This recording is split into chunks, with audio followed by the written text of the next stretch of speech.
لقيت اكتر ممثل علاقته غريبه مع البنات، مش مع البنات بس، مع الولاد كمان. ليوناردو دي كابريو مفيش حد ما يعرفوش، لان الشخص ده حرفيا من غير اي مبالغه انجح واحد في تاريخ السينما. 99% من افلامه كلهم دخلوا قائمه احسن افلام نزلت في التاريخ: انسبشن، تايتانيك، شاتر ايلاند، ذا وولف اوف وول ستريت، وغيرهم كتير جدا. بس تفتكروا ممثل بالحجم ده ملوش جانب مظلم ولا ليه؟ اكيد طبعا ليه. في السنين الاخيره الكلام حوالين دي كابريو اتغير، وللاسف مش للاحسن بل للاسوأ. دي كابريو بدل ما يركز في السينما ويشوف شغله زي اي بني ادم طبيعي تاني، بقى يحط تركيز كبير على البنات. كل ما يكبر اكتر كل ما يحب بنات صغيرين اكتر، مع ان المفروض العكس. ولكن الكلام ده ما يمشيش على دي كابريو، لانه عنده 8 اكسات وكل ما واحده فيهم توصل ل 25 سنه ليو بيسيبها فورا. ايه القصه؟ ليه بيحب يدخل في علاقات غريبه مع البنات اللي سنهم بيبقى بين 18 ل 24 سنه؟ في الفيديو ده في 4 نظريات مهمين جدا، وواحده منهم هي السبب الرئيسي اللي بتورينا ليه دي كابريو كده. عايزك تشوفهم كلهم وتقول لي تحت في الكومنتات انت تتفق مع انهي نظريه فيهم.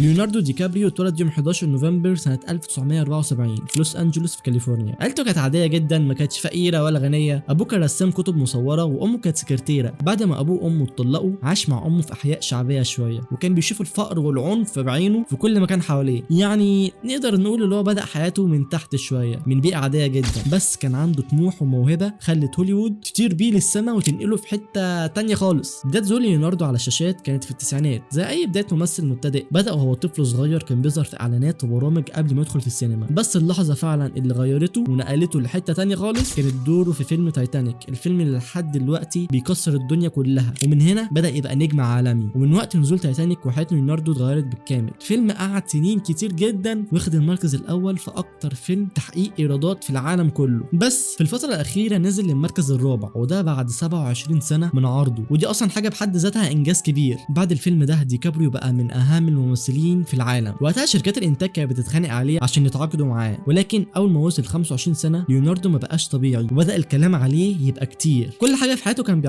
بيعملها بخصوصيه تامه، محدش كان بيعرف عنها حاجه. بس في حاجه واحده بس معرفش يخبيها عن الناس، وهي حياته العاطفيه. في الاول ارتبط بموديل برازيليه وكان عندها 18 سنه. ليوناردو وقتها كان 25 سنه. نقدر نقول هنا الفرق معقول شويه، هي 18 وهو 25، فرق 7 سنين عادي. لحد دلوقتي مفيش حاجه مقلقه. علاقتهم فضلت مستمره 5 سنين، وانتهت لما البنت دي قررت تشوف الطريق الصح وتبعد عن الشرب والسهر والحفلات. قالت في الاخر ان هما الاثنين مش مناسبين لبعض. ليوناردو زهق منها في الاخر وسابها. ليوناردو يسكت؟ اكيد لا. وفي نفس السنه الوضع بيسوء اكتر واكتر، وده لما ارتبط ببنت اسمها بار رافائيلي. وقتها كان ليوناردو عنده 30 سنه وهي كانت 20 سنه، وقعدوا مع بعض 5 سنين برضه. ومفاجاه قبل ما البنت دي تتم 25 سنه بكام يوم حرفيا ليوناردو بيسيبها. ومن هنا الناس كلها بدات تشك فيه، اللي هو بيسيب اي بنت تقرب توصل لل 25 سنه. بعد علاقته بالبنتين دول دخل في علاقات كتيره قصيره مع بنات مشهوره، ومن ضمنهم ارتبط بممثله امريكيه اسمها بليك لايفلي. بس برضه ما بيكملوش كتير، نفس الروتين بيتعاد. وهنا الفرق بقى كبير جدا، بقى 15 سنه. يا ساتر. انا بس بستغرب من حاجه، دلوقتي اي بنت جديده بتتعرف على ليو اكيد عارفه اللي هو دخل في علاقات كتير قبل كده وبيسيبهم برضه في الاخر. ازاي بقى الموضوع ده بيفضل مستمر؟ طب ما انت اكيد عندك مخ وبتعرفي تفكري كويس، عارفه اللي هو هيرتبط بيكي وهيسيبك برضه، ليه بقى تدخلي معاه في الاساس في علاقه؟ بجد والله ناس غريبه. بعد كام شهر وبنوصل لسنه 2012 وبيرتبط بموديل امريكيه اسمها ايرين هيستترون، كان عندها 22 سنه وليو كان عنده 38 سنه. العلاقه دي كانت قصيره شويه عشان بعد كام شهر انفصلوا عن بعض. وفي نفس السنه بيرتبط بموديل تاني بس المره دي المانيه، ودي كان عندها 20 سنه. ولو خدتوا بالكم هتلاحظوا ان اخر 3 بنات كلهم موديلز او ممثلين، والثلاثه دول برضو بيصغروا في السن. يعني بدا ببنت عندها 23 سنه، بعدها 22 سنه، والبنت دي عندها 20 سنه. حرفيا هما بيصغروا وهو بيكبر. هنلاحظ ان دي كابرو ما بيعطلش، يخلص من واحده ويرتبط بعدها بواحده تانية. وانا بصراحه اللي اعرفه ان اللي بيدخل في علاقه بيعاني جدا على ما يقدر يتخطى. يجي مثلا ويحاول يكلم بنت تانية عشان ينسى، هو ما يعرفش. يحاول يعمل اي حاجه يقدر يتخطى بيها من الصدمه اللي حصلت له وبرضه بيفشل. وفي 2018 ليوناردو بيدخل في اغرب علاقه ممكن تشوفها في حياتك كلها. بيرتبط بممثله امريكيه اسمها كاميلا، والعلاقه دي كانت مختلفه شويه او شويتين 3، لان الفرق اللي ما بينهم كان صعب جدا ان اي بني ادم طبيعي يستوعبه. لما ارتبطوا البنت دي كان عندها 20 سنه. تخيلوا بقى ليوناردو كان عنده كام سنه؟ كان عنده 70 سنه. لا بهزر طبعا، كان عنده 43 سنه، يعني الفرق ضعف عمر البنت. فكره ان ليوناردو يعرفها من وهي طفله وبعدين يدخل معاها في علاقه خلت الموضوع يبان غريب جدا. والاسوأ من كده اللي هو اكبر من امها بسنتين. يعني المفروض بدل ما يفكر اللي هو يدخل في علاقه مع امها، لا طبعا ازاي، واحده قريبه مني في السن مش هتنفعني، انا هشوف بنتها اللي اصغر مني بحوالي 20 سنه. يا مزاجك يا ليو والله. وبنوصل لاكبر بنت ليو ارتبط بيها. هي مش كبيره ولا حاجه بس بالنسبه له ممكن يعتبرها 80 سنه ولا حاجه. بيرتبط ببنت اسمها كيلي وكان عندها 25 سنه، وقبل ما تتم 26 سنه على طول ليوناردو بيسيبها كالعاده. ليوناردو دلوقتي عنده 50 سنه ولسه لحد دلوقتي في العاده الغريبه دي اللي هو يرتبط ببنات اصغر منه بنص عمره. ليه ليوناردو كده؟ بعد بحث عميق اكتشفت ان في نظريات كتير، وانت بقى دورك تركز معايا وتحلل معايا تشوف انهي واحده منطقيه اكتر. ركز دلوقتي عشان انت عندك مهمه انك تعرف ايه اكتر نظريه منطقيه. اول نظريه بتقول ان ليو مريض نفسي، وهو بطبعه اصلا بينجذب للبنات الصغيرين كتاكيت اعدادي دول اللي يدوبك معديين السن القانوني عشان خايف من الفضيحه او السجن، عشان طبعا في امريكا ممنوع ان انت تعمل علاقه او تكلم بنت اقل من 18 سنه. بس ايه الحاجه اللي خلته يبقى كده؟ اكيد مفيش اي بني ادم طبيعي على وجه الارض بيتولد بالشكل ده. هل في حاجه معينه حصلت في الماضي بتاعه خلته يبقى كده؟ احب اصدمك واقول لك ايوه. للاسف في بدايه مسيرته وهو صغير هو متعرض لضغط مش من المنتجين بس، ده كمان بيتعرض لضغط نفسي من كل الناس، سواء منتجين او ممثلين، من كل الناس حرفيا. ومش كده وبس، برغم ان مفيش اي دليل رسمي او تصريح،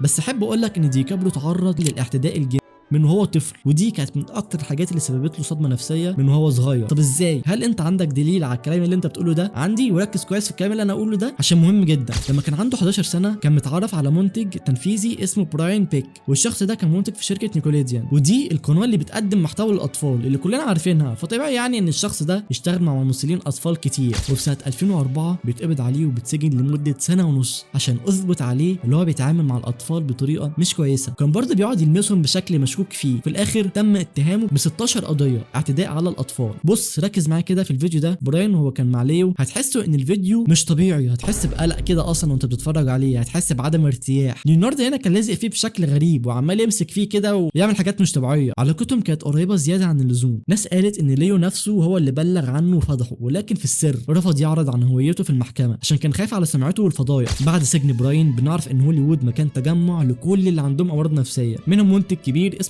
هارفن اللي كان من اشهر المنتجين في هوليوود. كان بيقعد يبتز اي بنت تشتغل معاه ويعمل معاهم حاجات مش كويسه ويهددهم كمان. رب الفيديو ده ما ياخدش علامه صفراء. فللاسف ليو ضحيه زيه زي اي واحد غيره تاني، والطريقه عشان يهرب بيها من الصدمه اللي تعرض لها دي ان هو يدخل في علاقه مع بنات اصغر منه بكتير. اما بخصوص النظريه الثانيه فهي بتقول ان عشان ليوناردو وسيم فهو شايف ان كل البنات عايزاه، ودي كانت حاجه بتخليه واثق في نفسه جدا. تخيل انت ماشي في الشارع وكل البنات عايزاك وبتبص عليك، بييجوا يتصوروا معاك ويجي يكلموك، بذمتك الموضوع ده مش هيعجبك؟ هو بقى مبسوط بالفكره دي جدا، اللي هو يقعد يكلم بنات كام شهر ويسيبهم في الاخر. ممكن بيزهق فبيعوز يجدد، الله اعلم، بس هو فرحان ان كل البنات بتتمنى ان هم يبقوا معاه، بدليل ان لحد النهارده ما اتجوزش ولا حتى عنده عيال، عشان لو اتجوز فاكيد مش عارف يعمل كل اللي كان بيعمله ده. فكره اللي هو بيختار موديلز او ممثلين، فبرضه عشان صورته قدام الناس هو عارف لو يقدر يختار اي بنت حلوه فبينقي احلى واحده موجوده من الوسط الفني. النظريتين دول حاجه والنظريه الجايه دي حاجه ثانيه خالص، لان النظريه الثالثه بتقول ان ديكابريو مثلي. نعم، قصدك ان ليوناردو ديكابريو شخصيا مثلي بعد كل الافلام الناجحه دي وفي الاخر يبقى مثلي؟ احب اقول لك ان كان في اشاعه انتشرت في هوليوود من زمان بتقول ان ليوناردو الوان، وعشان يخفي ميوله بينقي بنات صغيره هو ما بيحبهمش في الاساس، وعشان كده ما فيش بنت بتكمل معاه كتير. هو شايف ان هو لو اعلن بشكل رسمي عن ميوله هيفقد جزء كبير جدا من ادواره ومن شعبيته، فهو مكمل في اللي هو بيعمله ده بطريقه سريه عشان ما يتفضحش. وعشان كده لما بيرتبط ببنت بيبقى عشان يوري الناس بس اللي هو بصوا يا جماعه انا طبيعي ومش مثلي، انا بكلم بنات وكل حاجه طبيعيه، بس في الحقيقه هو بيكرههم. وعشان البنات اللي بيرتبط بيهم دول ما يفضحوش السر بتاعه بيمضي البنت اللي معاه في العلاقه على عقد سري اسمه NDA، وده عقد بيمنع بشكل كامل اللي يمضي على العقد ده اللي هو يتكلم عن الحقيقه او حتى اللي هي تتكلم عن علاقتهم بالتفصيل لاي حد مهما كان مين. طب يا عم افرض دلوقتي ان في بنت منهم خلفت العقد ده وبعد ما مضت راحت تتكلم عن السر اللي ماضيه عشانه، ايه اللي هيحصل يعني؟ احب اقول لك ان هي كمان هتتعرض للمحاكمه وممكن كمان تتسجن وكمان تدفع غرامه كفيله تخسرها ثروتها كلها. فبالتالي اي بنت بتدخل معاه في العلاقه ما بتقولش اي تفاصيل لاي حد، وعشان كده بنعرف ليه مفيش تفاصيل كتير عن العلاقات اللي بيدخلها ديكابريو. كل اللي بنبقى عارفينه اللي هو ارتبط ببنت تحت ال 25 سنه وسابها. اي تفاصيل تانية والله بصوا كل شيء اسمه ونصيب، وديكابريو شخص كويس بس احنا مش مناسبين لبعض. اخر نظريه ودي اللي انا شاكك فيها اللي هي ممكن تكون صح، بتقول ان ديكابريو اصلا رافض فكره الجواز ورافض فكره اللي هو يبني عيله، وهو عاوز يستمتع بالبنت اللي بيكلمها وخلاص، عامل كده زي كريستيانو رونالدو والده جورجينا، بس طبعا الاتنين دول حاله تانية خالص. كريستيانو اكيد اعقل من ديكابريو بكتير. ديكابريو مش عاوز يشيل اي نوع من انواع المسؤوليات، عاوز يعيش مع نفسه، شايف ان الجواز ممكن يجيب له نكد وقرف وهم، فهو عاوز يقضي حياته بالشكل ده. وده اللي بيقوله فعلا للبنت اللي تدخل معاه في علاقه، حرفيا بيقول لها بصي يا بنت الحلال، احنا قبل ما ندخل في العلاقه عايزك تعرفي ان انا مريض نفسي وشهرين كده واسيبك. والبنت بتوافق عادي وعلى قلبها زي العسل. كفايه بس لا تدخل في علاقه مع الممثل العظيم ديكابريو. طبعا ده من وجهه نظرهم هم. طب ليه بتوافق على نفسها حاجه زي كده؟ ليه بتدخل في علاقه عارفه نهايتها بعدين؟ وده علشان الموضوع فيه ايجابيات كتير جدا، زي ما تقول كده مصلحه، على قد ما هي هتبقى عارفه ان كام شهر وهتتساب، بس عايزك تعرف المميزات اللي هتبقى معاها. عد معايا. اول حاجه تتشهر، كونها في علاقه بليوناردو في اي مكان هتروحه العين هتبقى عليها. تاني حاجه مكانه اجتماعيه عاليه جدا، هتاكل احسن اكل، تشرب احسن شرب، وهتقعد في احسن مكان، ده غير الفلوس وكل الادوار اللي هتجيلها. وعشان كده ليوناردو النهارده عنده 50 سنه ولسه لحد دلوقتي ما دخلش في اي علاقه رسميه مع اي بنت، كلهم تسليه. ودول يبقوا الاربع نظريات بخصوص حوارات ليوناردو مع البنات. انت بقى شايف ليوناردو بيختار البنات الصغيرين ليه؟ في الاخر حابب اقول ان ليوناردو سواء مريض نفسي او لا، ايا كان هو ايه، فدي حريه شخصيه، حاجه ترجع له هو. احنا مش هنروح ونحاسبه ونقول له ليه يا ديكابريو كده، ليه يا ابني كده، عيب اللي انت بتعمله ده. لا، محدش عامل كده خالص. انما غرض الفيديو ده من الاساس اللي احنا نحاول نفهم سبب اختياراته الغريبه دي. عن نفسي شايف ان النظريه الاخيره هي اكتر نظريه منطقيه بصراحه، لان اكيد مش ديكابريو الوحيد اللي في العالم كده. هو طبعا مش صح، بس يعني اقول ايه، ربنا يهديه ويهدي اي حد بيعاني من اي مرض نفسي. وبس كده، اتمنى الفيديو يكون عجبك، ما تنساش تقول لي رايك تحت في الكومنتات. اشوفكم في فيديو جديد، مع السلامه.